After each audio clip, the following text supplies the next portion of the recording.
history. This essay will look into how much can actually be found in such texts for use in this field. It will look into the debate in the 1980s surrounding the work of Robert Darnton in the area. 1. In his application of anthropological and semiotic theory to the subject. 2. This debate involved the role of these disciplines in the analysis of this textual format, and the reliability of basing anything at all on literary texts. Darnton asserts that when analyzing popular cultural history, the historian needs to treat that culture as an alien one, like an anthropologist would in the course of their work.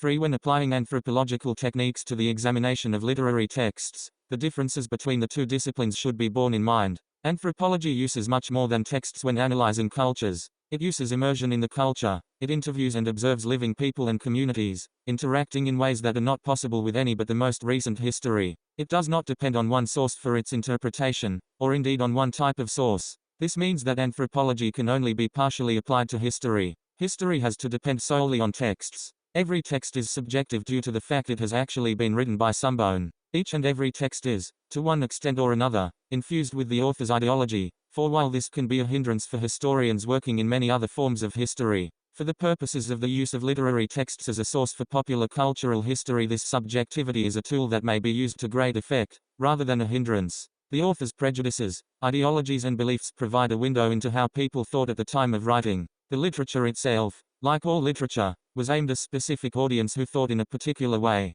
Thus, the content of a story also can tell us a lot about the group that would have read that story, and about the author themselves, providing a point of entry into the culture of the people of the past. 5. Using the conclusions drawn from one text, or even a group of texts, and then using them to describe a wider society in this manner can lead to a distorted picture. They should not be taken as typifying that culture. 6. There is a danger, just as in the use of anthropological theory in archaeology, of going too far with too little evidence. 7. There are always many subcultures within a larger society, both today and in the past, and while it is tempting, the audience for a literary text may often only consist of a tiny element of a larger popular culture and thus not truly represent that culture, more one person's view of it. The past always contains a silent majority, 8, who are rarely if ever described, and even then only in a simplified and standardized form. Anthropology is a far from unified discipline, with many different lines of thought all having proponents, and there are also constant revisions within the subject. This leads to the problem of what form of anthropology to utilize in the examination of these texts.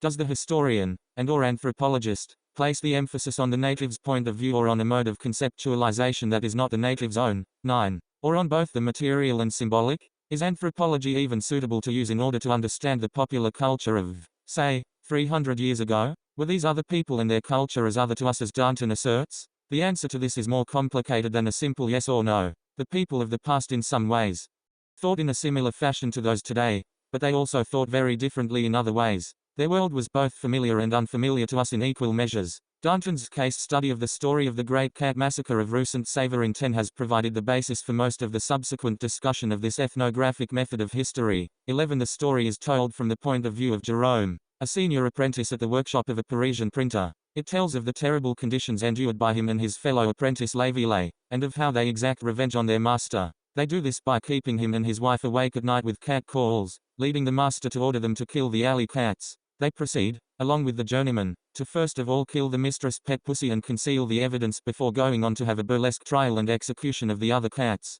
The mistress and master react in different ways. The master is more concerned with the loss of working time, whereas the mistress sees it as a grave insult. The workers glory on the incident for long after, with the apprentices rising in their opinion due to the event. 12. There has been much discussion over the nature of the story. Is autobiographical, semi-autobiographical, or a work of pure fiction? It was part of a collection P. H. Otto, Wikimedia C. OMMONS Junjangoracats by Arthur Heyer of stories by Nicholas Condat, 13, in which he recounted various tales from his career in the printing trade, which he had been involved in throughout his working life. Darnton sees it as autobiographical, a work similar to that of Benjamin Franklin et al. 14. Chartier disagrees, putting forward that it was more of a novel portraying a secret world within a world. 15. He makes the comparison to the picaresque tradition, and there is indeed much truth in this. It does bear a remarkable similarity to novels of this tradition. There are a number of literary themes common to the period to be found in the story. The most obvious is the Mrs. Genre. 16. The suffering of the two apprentices would have struck a chord with the literate working class who had endured their own apprenticeships. The suffering was in all probability hammed up for the readership. These exaggerated circumstances would also have increased the enjoyment for the reader of more elite extraction. The influence of the how-to tradition is there to be seen, and as La Capra asserts, there are very many other possible generic sources. 17 Whether or not it was autobiographical or a work of pure fiction is irrelevant. It is the portrayal of its setting and its inhabitants that is important. It gives an insight into how these printers thought and acted. It gives a point of entry into a society that is otherwise hard to penetrate. How far exactly into that society may be penetrated is a different matter. The society was obviously one growing more unequal, or so it would seem from the text. This was the case in the growing urban centers of Europe in the 18th century, in which the story was set. It is evident from the text that infrastructural changes were leading to changes in superstructure. To follow a Marxian model, superstructural changes occur more slowly, meaning there is a degree of social turmoil as forces within the superstructure react to this infrastructural change. 18 From the text it is evident that the employees sought to preserve their positions, or to, more favorably, return to the previous workplace structure.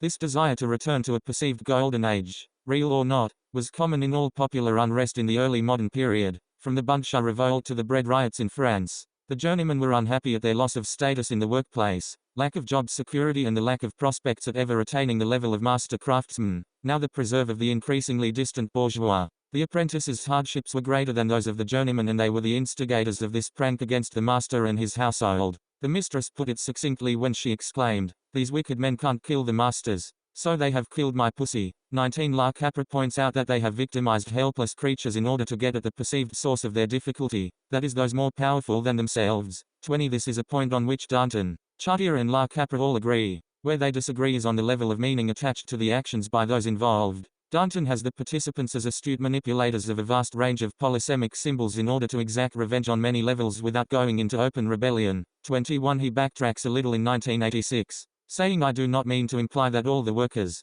extracted all the meaning from the incident." 22 Although he does remain convinced of the virtuoso performance put in by some of the workers in the manipulating of these symbols, for him, the cat is of utmost importance in this system of symbols. It was, and still is, a very symbolic animal. It is an animal that is good to think to follow after Lévi-Strauss. 23 Due to its liminal nature where it defies basic categorization, Danton probably goes too far in his analysis, but what he says should not be completely discounted. The cat is a very symbolic animal. It would have had a high sexual symbolic value then as now. 24 The cat was made a scapegoat for its master, as the journeyman would never dare attack outright the man who had such control over their livelihoods. The domestic cat represented the excesses of the bourgeois, with the cat being treated better than those in the master's employ. As such, the conflict can be seen as a conflict between the two liminal elements associated with the master's household, the pet and the apprentices. 25 The pet had supplanted the apprentices, and their actions can be interpreted as them acting out of revenge and self-interest, in order to regain control of the liminal zone they occupied.